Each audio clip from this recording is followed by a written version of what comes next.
Chapter 9.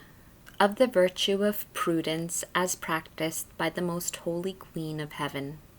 As the acts of the understanding go before the acts of the will, and direct them on the way, the virtues pertaining to the exercise of the understanding also precede those of the will. Although the proper sphere of the intellect is to recognize the truth and comprehend it, thereby perhaps causing a doubt whether it can be classed as a virtue, for virtue of its very nature consists in tending toward and practicing the good.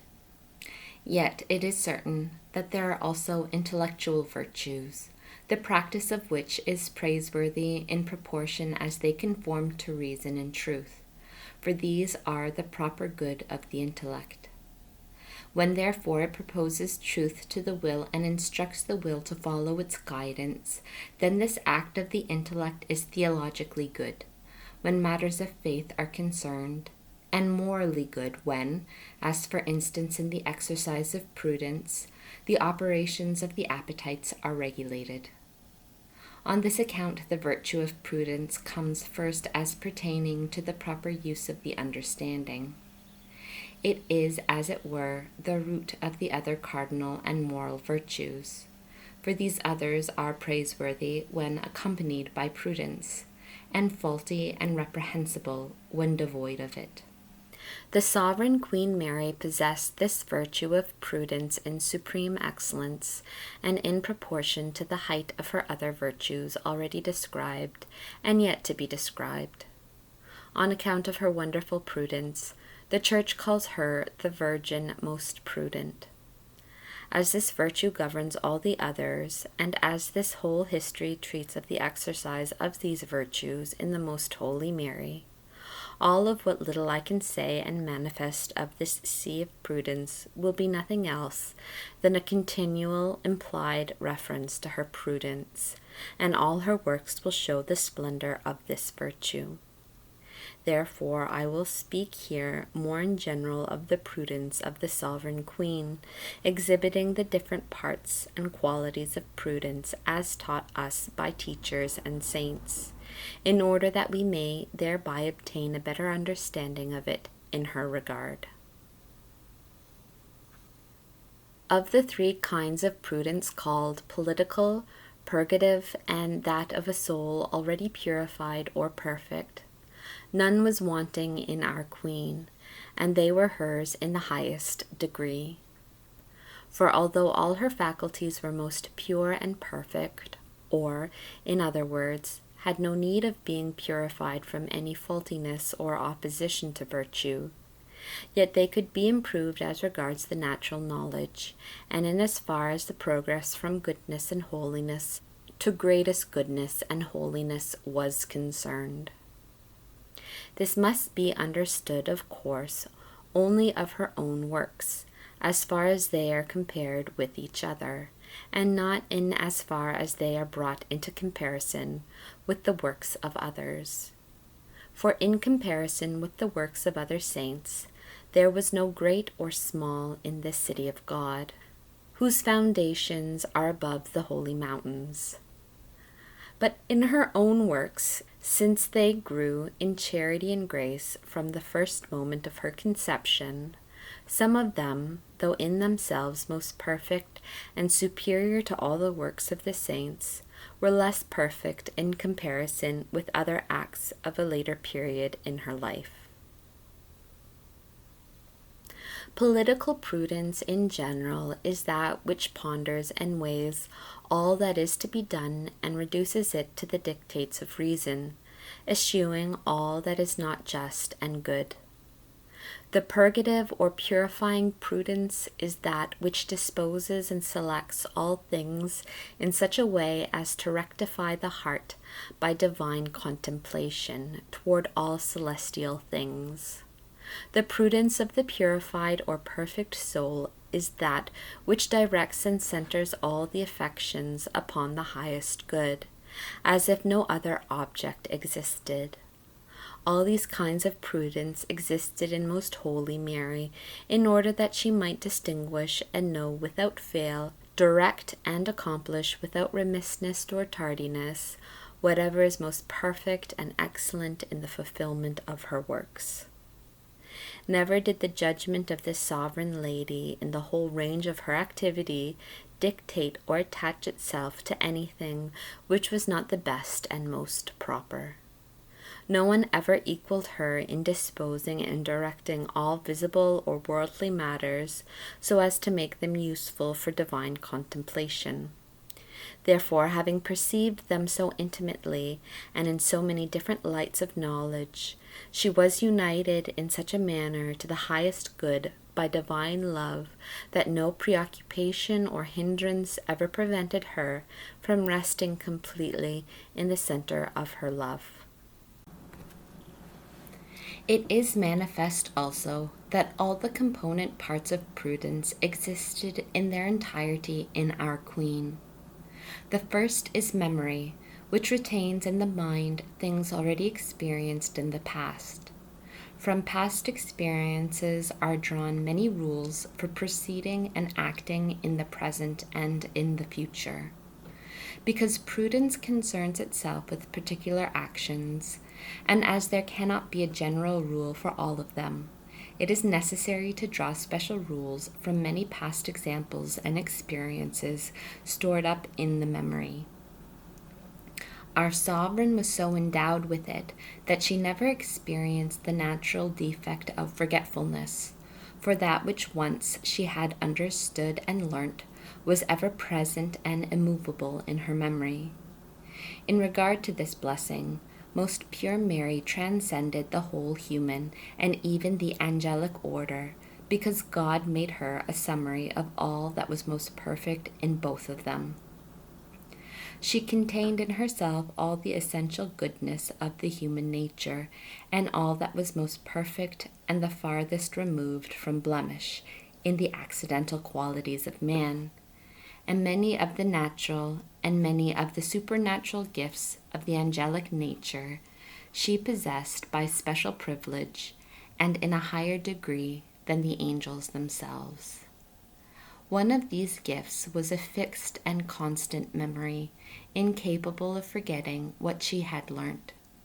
In regard to her memory, she excelled the angels in the same proportion as she excelled them in the virtue of prudence.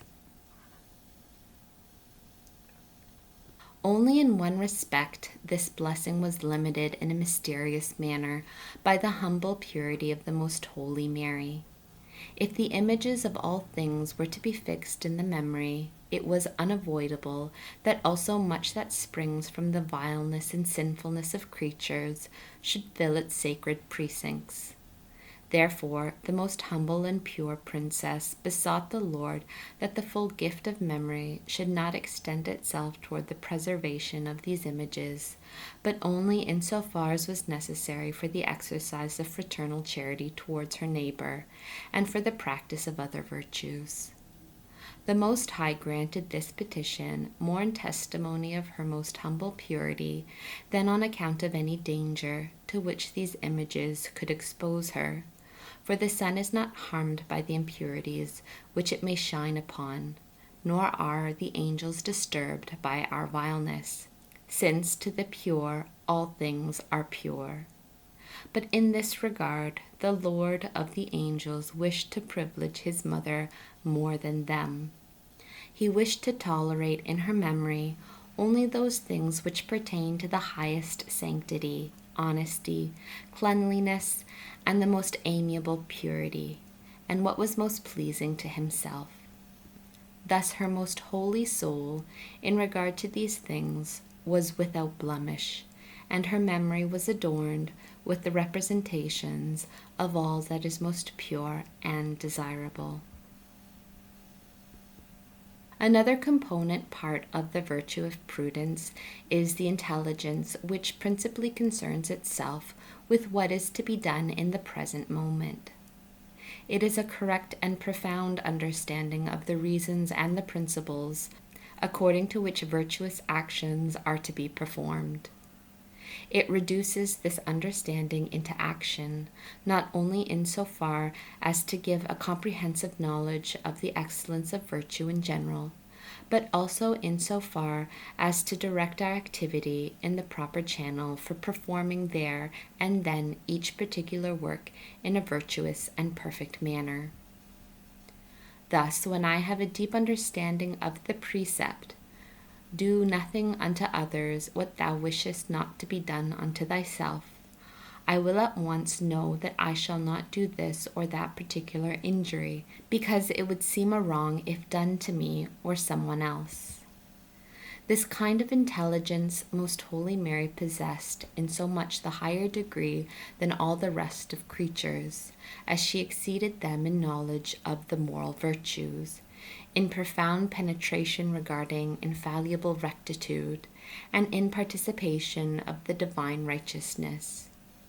In the light of this intelligence, derived from the splendors of the divinity itself, there could be no deceit, no ignorance, no doubt, no mere opinions, as is the case with other creatures. For she understood and penetrated all the truths, both in their general and their particular bearings, and especially as far as their practical application in the matter of virtue is concerned, seeing them as they are in themselves. Thus it must be held that this part of prudence was hers in an unequaled fullness and plenitude. The third component part of prudence is called providence. It is the most important of all the parts of prudence, for in human actions it is most important that the present be well ordered toward the future, so that all things may be rightly adjusted. This is effected by providence. Our Lady and Queen practiced this part of prudence in a degree even more excellent, if possible, than all the other parts of prudence. For besides the vivid memory of the past and the profound understanding of things present, she had an unerring knowledge and understanding of things to come, to which her providence extended itself. With this knowledge and infused science, she so arranged all happenings that they were a preparation for the future, and nothing could come upon her unawares or by surprise. All things were by her foreseen, considered, and weighed beforehand in the sanctuary of her mind, illumined by infused light. Thus, without a shade of doubt or uncertainty, such as is the lot of other men, she awaited the events before their arrival with unerring certitude, so that for all things she found a place, a time, and opportune circumstances, directing them all towards the good. These three parts of prudence comprehend the activity of the intellect in the practice of this virtue, for they secure the good order of our actions in regard to past, the present, and the future. However, when we consider this virtue under another aspect, namely, in so far as it perceives the proper means for the practice of virtue, and directs the will to employ them rightly, the teachers and philosophers mention 5 other points, or different kind of activities of prudence, namely, docility, reasonableness, cleverness, circumspection, and caution. Docility is the good judgment and readiness of the creature to be taught by others better informed than itself, and a disposition not inflated by its own knowledge, and not resting unduly on its own insight and wisdom. Reasonableness, or the power of drawing correct inferences, consists in reasoning without error from generally understood principles to the particular course of action in each single case. Cleverness is a diligent attention and practical application of our activity to that which happens, enabling us to judge rightly and follow the best course of action, just as docility is attention to the teachings of others. Circumspection is a just consideration of the circumstances connected with each good work, for it is not sufficient that the end of our actions be good, but it is necessary to consider the opportuneness of the circumstances. Cautiousness is a discreet attention to the dangers or impediments, so that when they occur under cover of virtue or unexpectedly, we may not be found rash or unprepared. All these complements of prudence existed in the Queen of Heaven without any faultiness and in their fullest perfection. Docility belonged to Mary as the legitimate daughter of her incomparable humility, for though she had received the plenitude of science from the moment of her immaculate conception, and though she was the teacher and mother of true wisdom, she nevertheless allowed herself to be taught by her elders, by her equals, and by those below her, esteeming herself as lower than all of them, and seeking to be a disciple of those who in comparison to her were most ignorant. This docility she exhibited during all her life, like a most simple dove, disguising her wisdom with a greater prudence than that of the serpent. As a child, she accepted instruction from her parents, from her teacher in the temple, from her companions, and later on from her spouse, Saint Joseph, from the apostles. From all creatures she wished to learn, being a prodigy of humility, as I have said in another place, number 406 and 472. The reasonableness or prudent judgment of Most Holy Mary can be easily inferred from what St. Luke says of her, that she kept and pondered in her heart the mysterious events in the life of her Most Holy Son. This pondering was the reasoning which she employed, comparing cause with cause in the order in which they occurred and happened, and by this comparison she formed for herself most prudent counsels, which enabled her to act with the perfection peculiar to her. Although she very often understood many things without the discourse of reasoning by simple intuition and intelligence, which exceeded all human understanding, yet, as far as the actual exercise of the virtues was concerned, she applied this process of reasoning from the abstract principles of virtue to her own practice of them. In regard to cleverness and diligent application of the rules of prudence, the sovereign lady also was highly privileged, for she was not weighed down by the heavy load of human passion and corruption, and thus she felt not our languors and tardiness in her faculties. But she was always alert, ready, and very skillful in noticing and attending to all that was necessary to come to a correct and wholesome conclusion in the performance of virtuous actions, and in striking readily and quickly the happy medium of virtue in her doings. Equally admirable was Most Holy Mary in her circumspection, for all her works were so accomplished that no point of perfection was missing, and all of them stand forth in the highest perfection possible. And as the greater part of her actions were works of charity towards the neighbor, and all of them most opportune, therefore in all her teaching, admonishing, consoling, beseeching, and correcting of her neighbor, the efficacious sweetness of her reasonable and pleasing manners met with its full success. The last complement of prudence, called cautiousness, which meets and evades the impediments of virtue, was necessarily also possessed by the Queen of Angels in a greater perfection than by these spirits, for her exalted wisdom and love which accompanied it incited her to such caution and foresight that no event which might be an impediment in the exercise of the most perfect virtue found her unprepared and unprovided with a counter remedy. And since the enemy, as will be described later on, not being able to find any hold in her passions, exerted himself so much in placing elaborate and unheard of obstacles in her way, the most prudent virgin had occasion to practice this caution many times, thereby exciting the wonder of the apostles. On account of the cautious discretion of the most holy Mary, the demon pursued her with a terrified wrath and envy, burning with a desire to know by what power she foiled such powerful machinations and cunning snares as he devised in order to hinder or draw her away. For in every instance he was vanquished, and had to be witness of the most perfect exercise of all that is virtuous in all her undertakings and works. After having mentioned and described the parts and complements of prudence, let us also examine the different species or kinds into which it can be divided, according to the object or the ends to which it is applied.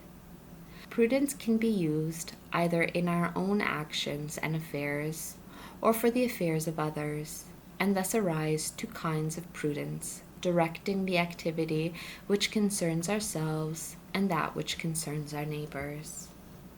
That which governs one's own particular activity is called anarchic prudence, and in reference to the Queen of Heaven, it is not necessary to say more in proof of her having exercised this kind of prudence than what has already been said above, about the manner in which she regulated her own life. The prudence which regulates the government of others is called polyarchic. This is subdivided into 4 kinds, according to 4 different ways of governing others.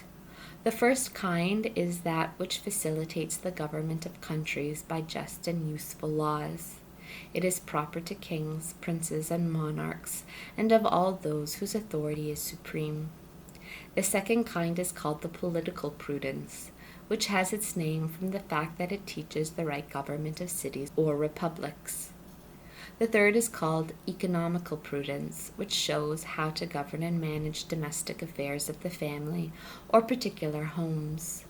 The fourth is military prudence, which is adapted to prosecution of wars and management of armies. None of these different kinds of prudence was wanting in our great Queen. All were given to her as habits in the instant of her conception and of her sanctification, so that no grace, no virtue, no perfection, which might exalt and beautify her above all creatures, might be wanting in her. The Most High made her an archive and depositary of all his gifts, an example to all the rest of creation, thus giving an exhibition of his power and greatness, so that in the whole heavenly Jerusalem it might be known what he could and would do for a mere creature.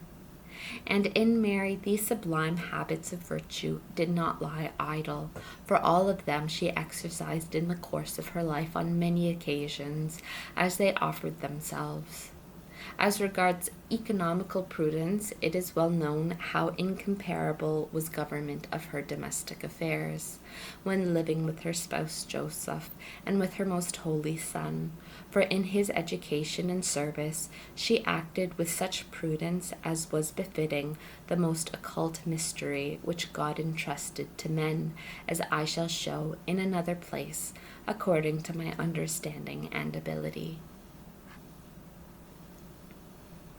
She exercised also the governing or monarchical prudence as the sole empress of the Church, teaching, advising, and directing the sacred apostles in the primitive Church, thus helping to lay its foundation and to initiate the laws, rites, and ceremonies most necessary and useful for its propagation and establishment. Though she obeyed the apostles in particular matters, and consulted especially St. Peter as the vicar of Christ and the head of the Church, and St. John as her chaplain, yet they and all the Christians asked her advice and followed it in the general and particular matters relating to the government of the Church. She also taught the Christian kings and princes who approached her for counsel, for many of them sought to know her after the ascension of her most holy Son into heaven. Among them especially can be mentioned the 3 kings of the East, when they came to adore the child.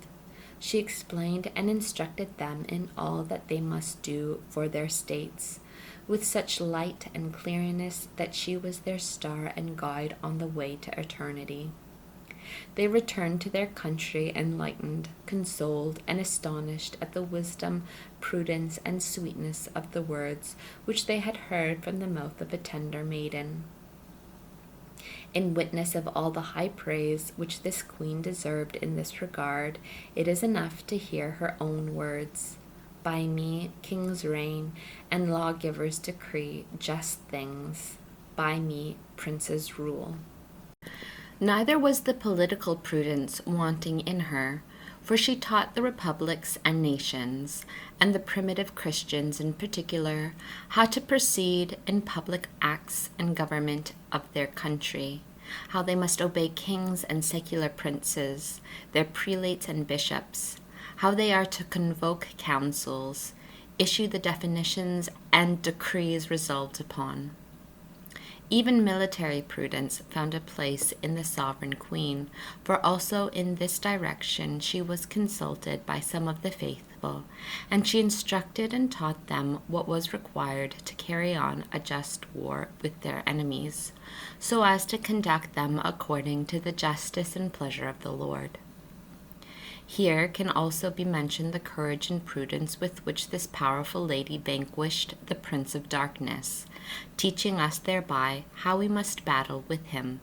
For she overcame him by an exalted wisdom and prudence, greater than that shown by David in his combat with the giant, or by Judith with Holofernes, or by Esther with Ammon. Even if all these kinds of prudence had not been needed for the actions mentioned, yet it was proper that this mother of wisdom, aside of their being befitting ornaments of her most holy soul, should possess them on account of her being the mediatrix and sole advocate of this world. For as she was to procure by her intercession all the blessings which God would bestow upon the human race, and since none of them were to be granted without her intercession, it was necessary that she should know perfectly all the virtues which she was to obtain for men, and that these blessings, next to God, their uncreated beginning, should flow from her as from an original source. There are other helps which are attached to the virtue of prudence, and which are called potential parts, being, as it were, instruments with which prudence works. They are synesis, or the aptitude and readiness to form sane judgments; abulia, the faculty of giving and suggesting good counsel; nom, which teaches what exceptions can justly be made to general rules; and this latter is necessary for the use of epikeia, which enables us to judge what particular cases are to be decided by rules higher than the ordinary.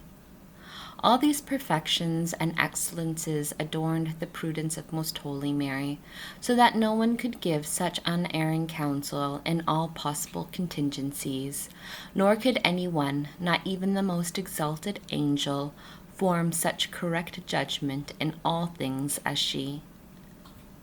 Above all was our most prudent queen skilled in the higher principles and rules of action, and such as were above the ordinary and common laws. But it would require a long discourse even to mention the instances here. Many of them will be understood in the sequel of this history of her most holy life. In order to conclude this chapter on the prudence of the Blessed Virgin, it is only necessary to say that the rule by which it is to be measured is none else than the prudence of the soul of Christ our Lord, for it was conformed and assimilated entirely to his, since she was to be the coadjutrix in all the works of wisdom and prudence, performed by the Lord of all creation and Savior of the world. Instruction vouchsafed by the Queen of Heaven. My daughter, I wish that all that thou hast written and that thou hast understood in this chapter be to thee an instruction and a reminder of what I have taught thee for the government of thy actions. Write in thy heart, and fix in thy mind the memory of all that thou hast learnt of my prudence, in all that I have thought, desired, and executed. Let this light guide thee through the midst of the darkness of human ignorance, so that thou mayest not be disturbed or confounded by the luring passions, nor especially by the malice and snares laid thee by the watchful malice of thy enemies, seeking to infect thy understanding. Not to be endowed with all the perfections of prudence is not culpable in the creature, but to be negligent in learning the rules of prudence after having been instructed how to attain this knowledge is a serious fault, and the cause of many mistakes and errors in the conduct of affairs. On account of this negligence, the passions countermand, impede, and obstruct the dictates of prudence. This is especially the case with disorderly sorrow and excessive enjoyment, which are apt to pervert the just estimation of good or bad. Thence arise two dangerous vices: precipitation in our actions, impelling us to undertake things without considering the proper means of success, and inconstancy in our good resolutions and in the works once begun. Ungoverned anger or indiscreet fervor both cause us to be precipitate or remiss in many of our exterior actions, because they are performed without proper moderation and counsel. Hasty judgment and want of firmness in pursuing the good cause the soul imprudently to desist from its laudable enterprise, for it gives easy admittance to that which is opposed to the true good, and is highly pleased, now with the true goodness, then again with what is but apparent and deceitful, or is presented by the passions or by the demon. Against all these dangers I wish to see thee watchful and provident, and thou wilt be so, if thou attend to the example which I gave thee in my life, and if thou obey the instructions and counsels of thy spiritual guides, for without them thou must do nothing if thou wishest to proceed with docile discretion. Be assured that the Most High will give thee plentiful wisdom, for a pure, submissive, and docile heart will draw from him superabundant aid. Keep in mind always the misfortune of the imprudent and foolish virgins, who, in their thoughtless negligence, rejected wise counsel and cast aside fear, instead of being solicitous, and when afterwards they sought to make up for it, they found the portal of salvation closed against them. See to it, therefore, my daughter, that thou unite the simplicity of the dove with the prudence of the serpent, and then thy works shall be perfect.